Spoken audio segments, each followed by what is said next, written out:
So let's put together this Iflight XL8 V3 8-inch long-range frame.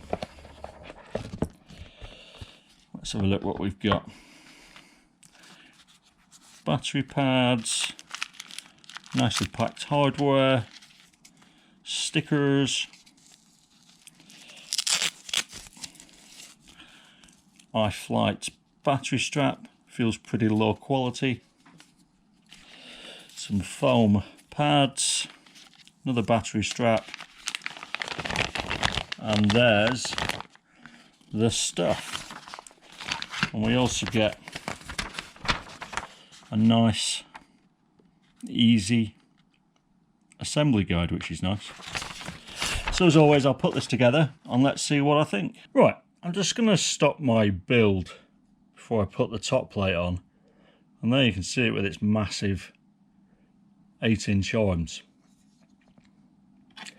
And you can see basically we've got a long bottom plate, 8 35mm standoffs, and then we've got this X-shaped plate, which of course you could put on the other side if you wanted to, and on the bottom obviously the alternate bolts. So we've got press nuts here and also here on the 20x20 part, and on the underside you'll see the arms are held in by 2 bolts in a line, and the third bolt which holds it in runs through and up into your stack. Now, as it stands at the moment, the whole thing actually feels really rigid, and that is because the carbon is super rigid, which is possibly not a good thing, because super rigid carbon tends to splinter. The reason why I stopped my build here is there's something that caught my eye which I really don't like, and that is the camera mount slot, which is basically goes in like so, and you can see the amount of material we've got here. Ooh, as I knock the camera, here is basically non-existent.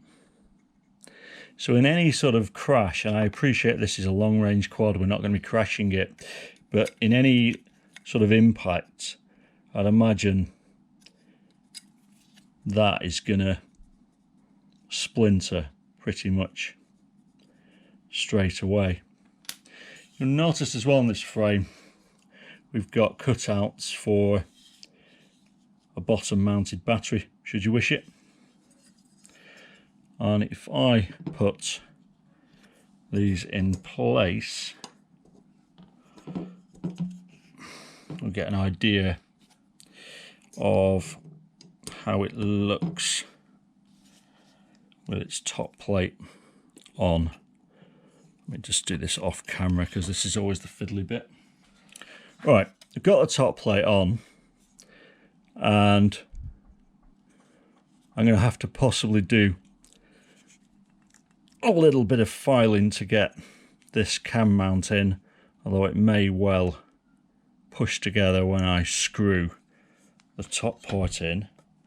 And again, on the other side you can see it doesn't want to slot in, which to be fair is no hugely bad thing, because it means once we do get it in, it will be pretty tight. Let me just put some of these screws in the frame and get it straightened out.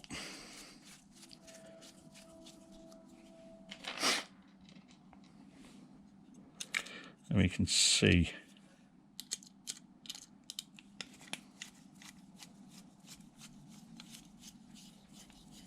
if it clips in with a bit of screw force.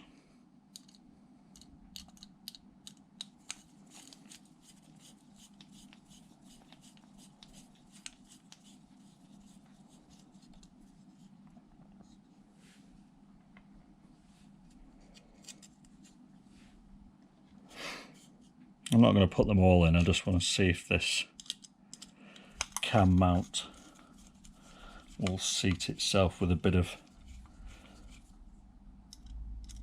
screw force.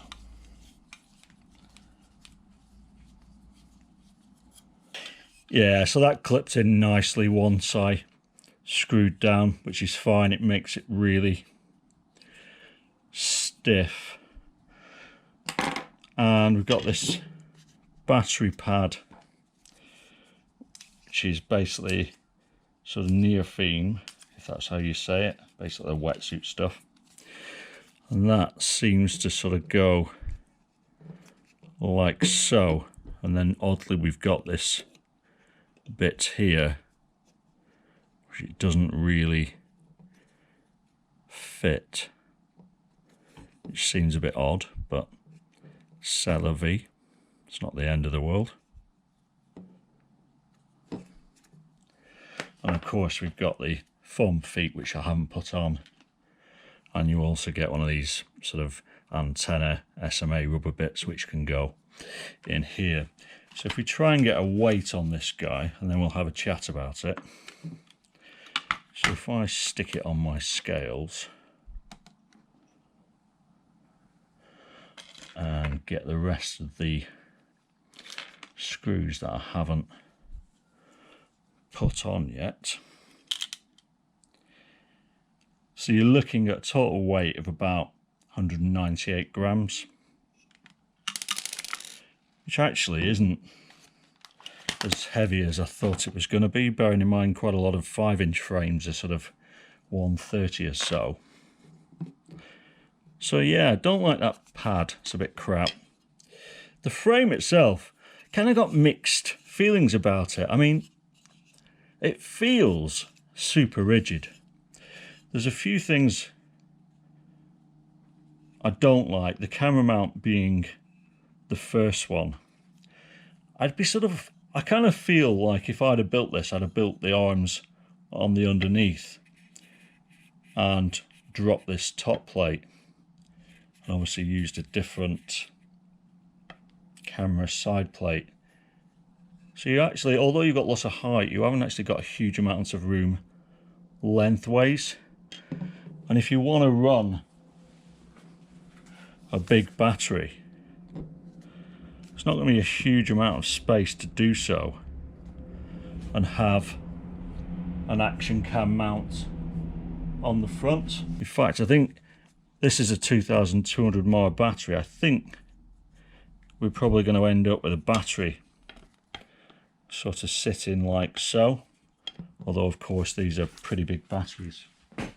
So I think its downside, it's got massive arms, but the body itself doesn't feel like it's been sized for an 8-inch quad, and the sort of size of packs that you would probably want to use on big beefy motors.